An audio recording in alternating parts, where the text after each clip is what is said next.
کل مجھے کسی نے واٹس ایپ پہ اپروچ کر کے یہ سوال پوچھا کہ اگر باپ اپنی زندگی میں بیٹے کو پوری کی پوری جائیداد ہبہ کر دیتا ہے، گفٹ کر دیتا ہے، تو کیا باپ کے وفات کے بعد بیٹیاں اپنا حصہ لے سکتی ہیں یا نہیں لے سکتی؟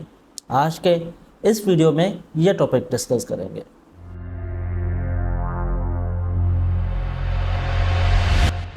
دیکھیں، سب سے پہلے تو میں کچھ چیزیں آپ کو سمجھاؤں گا۔ سب سے پہلے جو گفٹ ہے اور جو وصیت ہے، ان میں فرق کیا ہے؟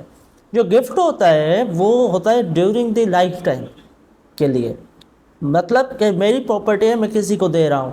فار سپوز یہ میرا موبائل ہے اور میں کسی کو دے رہا ہوں، that will be the gift, ابھی دے رہا ہوں۔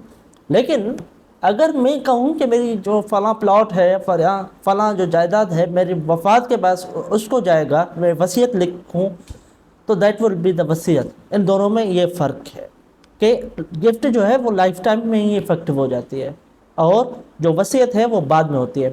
حالانکہ وصیت میں ایک شرط بھی ہے کہ وصیت 1/3 جو ہے وہ اس سے زیادہ نہیں ہو سکتی، اور وہ بھی کسی بھی اپنے ورثہ کو نہیں ہو سکتی، جس کے انہیریٹنس اگر فار سپوز اسے ملتا ہے تو اسے وصیت نہیں مل سکتی، وصیت کے ذریعے پراپرٹی نہیں مل سکتی، انلیس کہ دوسرے جو لیگل ہیئرس ہیں ان کا کنسنٹ ہو۔ یہ ہم کسی نیکسٹ ٹاپک میں ڈسکس کریں گے۔ لیکن ایسی کوئی بھی شرط گفٹ میں نہیں ہے۔ میں زندہ ہوں، میں اپنی پراپرٹی کسی کو دے رہا ہوں، وہ کوئی میرا بیٹا بھی ہو سکتا ہے، فار سپوز کسی کا بیٹا بھی ہو سکتا ہے، کسی کا باپ بھی ہو سکتا ہے، کسی کا بھائی بھی ہو سکتا ہے، کوئی اجنبی بھی ہو سکتا ہے، کسی کو بھی گفٹ کر سکتے ہیں۔ تو کوئی بھی ایسی چیز نہیں ہے۔ اگر گفٹ ہو گیا تو پھر ظاہر سی بات ہے اس کی تو پراپرٹی ہی نہیں بچے گی، تو پھر وراثت کا تو بات ہی نہیں ہوگا۔ فار سپوز اگر اس نے پوری پراپرٹی جو ہے وہ گفٹ کر دی ہے، اگر جو بھی پراپرٹی گفٹ کر دی ہے تو وہ پراپرٹی پھر اس کی ہوگی نہیں، تو وراثت کی تو بات ہی نہیں آئے گی۔ جب وہ وفات پائے گا تو وہ پراپرٹی جو اس نے گفٹ کی ہے وہ اس کے نام پہ ہوگی ہی نہیں، تو وراثت کہاں سے آئے گی؟ اب ہم بات کرتے ہیں کہ کیا، لیکن جو کوشچن میرے سے پوچھا گیا تھا اس کو ڈسکس کرتے ہیں۔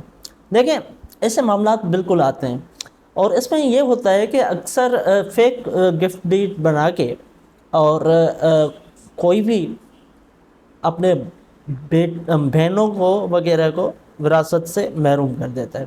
ایسا ہی سپریم کورٹ میں ایک معاملہ آیا، اور بھائی نے اپنے ماں اور بہن کو وراثت سے محروم کرنے کے لیے فیک گفٹ ڈیڈ بنا دیا اور پروو نہیں کر سکا، تو عدالت نے اس کی جو پٹیشن ہے وہ ختم کر کے اور 5 لاکھ کا جرمانہ بھی لگایا تھا۔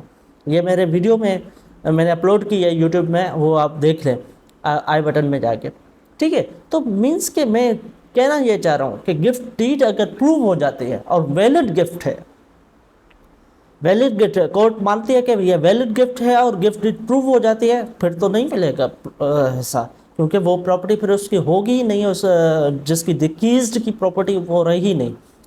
لیکن فار سپوز کسی نے فیک گفٹ ڈیڈ بنا دیا ہے، کوئی اس کو پروو نہیں کر سکا، تو پھر وہ وراثت میں بیٹیوں کا، بقایا جو بھی لیگل ہیئرس ہیں ان کا حصہ رہے گا۔ اب یہاں پہ ایک چیز اور بھی میں بتانا چاہتا ہوں کہ جو بینیفیشری ہوتا ہے گفٹ ڈیڈ کا، اس کے اوپر برڈن آف پروف ہوتا ہے کہ وہ گفٹ کو پروو کرے، گفٹ ڈیڈ کو پروو کرے۔ گفٹ ڈیڈ عدالت میں پیش کرے گا، اور جو ایویڈنس ہے وہ اس کے ذریعے وہ پروف کرے گا کہ گفٹ ڈیڈ ہے اور ویلڈ گفٹ ہے۔ اگر ویلڈ گفٹ ہے تو پھر تو وراثت سے حصہ نہیں ملے گا، لیکن بعض اوقات ایسے کیسز ہوتے ہیں جس میں گفٹ ڈیڈ وہ پروو نہیں کر پاتے بینیفیشریز، اور پھر وہ جو ہے وراثت میں حصہ مل جاتا ہے، اور گفٹ ڈیڈ کو جو ہے ویلڈ قرار کورٹ نہیں مانتی۔ اب اس کو میں کنکلیوڈ کروں کہ اگر ویلڈ گفٹ ہے تو پھر تو وراثت میں حصہ نہیں ملے گا، لیکن اگر ویلڈ گفٹ نہیں ہے اور جو بینیفیشری ہے اس کے اوپر برڈن آف پروف ہے کہ وہ پروف کرے کہ یہ ویلڈ گفٹ ہے، اگر وہ پروف نہیں کر سکتا تو پھر بھی وہ گفٹ ختم ہو جائے گی، اور وہ جو پراپرٹی ہوگی وہ جو بھی لیگل ہیئرس ہیں، ورثہ ہیں، ان کو وراثت میں ملے گی۔ اگر آپ کو بھی کوئی ایسا کوشچن ہے تو آپ کمنٹ باکس میں کمنٹ کریں، یا میرے واٹس ایپ نمبر پہ آپ رابطہ کر سکتے ہیں۔ Thank you very much. کسی نیکسٹ ویڈیو میں ملاقات ہوتی ہے، تب تک کے لیے اللہ حافظ۔